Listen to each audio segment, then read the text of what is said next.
What's going on, ladies and gentlemen? Welcome back to another video by yours truly. I want to talk to you guys about my concerns for Honkai Star Rail with regards to its in-game modes.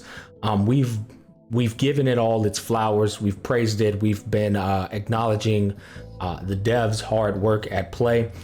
Now it's time to provide, some constructive criticism, and as well as bring awareness to things we probably want to look out for. As a community, and people who are mature enough and who have a nuanced mindset on things and understand that these are just conversations that bring about awareness so that you could look forward to it or watch out for it or pay attention to it. People who understand that, you'll get this. You'll just chime in on the conversation and share your own perspective or, something along the lines of that. And then there's going to be, the dip that prove to us that Genshin and Honkai Star Rail have the same exact community, who are going to get offensive because I'm not sitting here saying that Honkai Star Rail is the best game ever anymore, and instead I'm talking about things that I'm concerned about. Oh, don't worry, they always tell on themselves. You'll see them in the comment section, but I'm worried about the Memory of Chaos, Floor 11 and Floor 12, as well as the Pure Fiction mode. I'm all for getting higher floors. However, if all they're doing is just increasing the health pool and the levels of the mobs, that's not necessarily an improvement. It's really just more like more filler content of the same thing. In fact, the game that comes to mind is Tower of Fantasy's Endless Floor mode. It was very enjoyable at first, but then as you just ended up going up to the higher and higher floors, you started to realize it was the same exact shit. They just increased the health pool of the enemies, and there wasn't really a skill, dynamic. There wasn't really a skill improvement or a skill check. It was just a pay to win check or a gear check. And that's my concern with Floor 11 and Floor 12. Is it really just going to be a health pool increase giving us the same exact scenario? Because if that's the case, then I think it's something we need to be aware of. Pure Fiction, I was speaking with Vulcan about this. It appears to just be a AoE emphasis that's still Memory of Chaos, right? And again, I understand I haven't played these modes yet, and again, and the update hasn't dropped. That's why I said we're just having the conversation.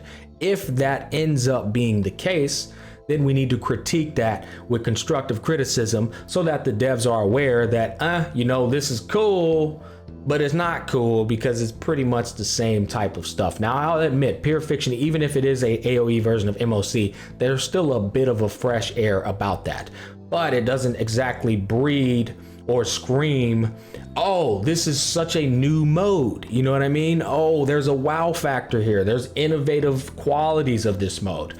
So I want to make sure that I'm bringing awareness to this, because those are the type of things that if you let companies get away with, then they'll just milk you dry on that kind of shit. Don't get me wrong. I respect and acknowledge the hustle with regards to utilizing pre-existing resources to bring us new forms of content. I respect that. But after a while, you definitely want to, again, experience that breath of fresh air with the in-game content. In other words, add some elements in there that are, without a shadow of a doubt, new resources and new variables that improve the experience and make you feel like you're playing the game for the first time again. Now, I would also like to mention that if the 1.6 update drops, I play the modes and they do meet those expectations, then great. I'll make a follow-up video and I'll say, guys, my concerns will put to rest, yada, yada, yada, this and this and that. This is what's new. This is what's cool. And I'll give them their flowers yet again. However, if my concerns do end up coming true, we'll have to make a follow-up video and provide that feedback, because guess what? That is how we improve the game that we love and adore.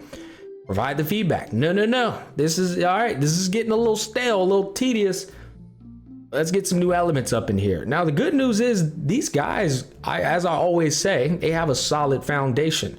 That Ethereum Wars Pokemon mode, this is not my idea. This was Vulcan's idea, but they could use a little PvP mode in there. even though you and I, you know what? I'm not Vulcan. Vulcan's like, hey guys, don't worry, I won't push for it. No, f that. I'll push for it. I don't give a damn who's complaining about it either. Getting a new mode is never a bad thing. And if you think it is, well, you need to grow the f up. You don't have to play the mode, ignore it, and continue on. See, that's the version of Gacha Smack that's necessary for this community. And I mean that. Like, bro, it's not called cock blocking. What is it called? In-game blocking? In-game blocking a mode just because you in a particular don't want that mode is the most toxic shit I've ever seen in my life. It's okay if you don't want that mode in particular. That doesn't mean everybody else can't have it, because it's another way for us to enjoy a game that we love.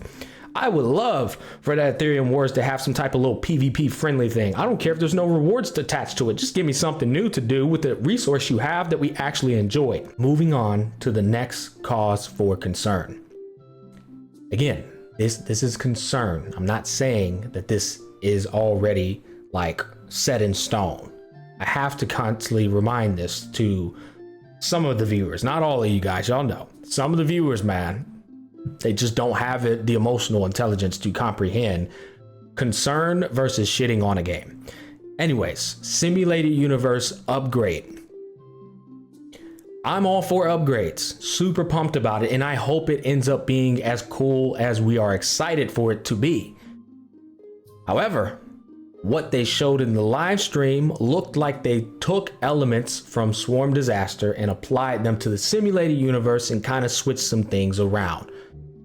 My concern is those elements are what separated Swarm Disaster from regular simulated universe mode. It's what gave us the wow factor and the, oh, this feels like a new game again. And what is this? Ooh, butterflies, you know? If you take that and put it into simulated universe as the upgrade, well, now there's no real excitement there because it's pretty much the same thing. And here's the thing. Simulated universe, I think we can all unanimously agree that we're tired of doing that shit twice a week. All right, it's gotten quite stale. It's become a bit of a chore. So this upgrade is obviously to fix that. But if this upgrade is just what they do in Swarm Disaster, now they've added some complexity that isn't exactly a breath of fresh air, but probably even more of a chore. What if simulated universe now takes even longer to do, right? Because if it takes longer to do, that might completely do a 180 and make things even worse. I honestly look forward to coming back to this video and either going, yeah, I was tripping, common Honkai Star Rail W, creating innovative new things for us to do all the time, giving us free 5 stars while the Genshin stands are over there trying to convince themselves the free 5-star isn't a good thing. Or come back to this video and I'm like, damn, Jay, you really need to take Fu Xuan's job, bro, because your ass is a little bit too on point sometimes. Comment down below. Let me know your thoughts on this particular situation, and if you may have had the same concern. If you already have some insight you can share, and if you're somebody that's getting ready to comment, hey, you should just wait for the update versus making videos like this. It's called making a bag out of thin air, pussy. Stand back with Amber. Thanks for watching. Peace, love, and happiness, and I'll catch you on the flip side.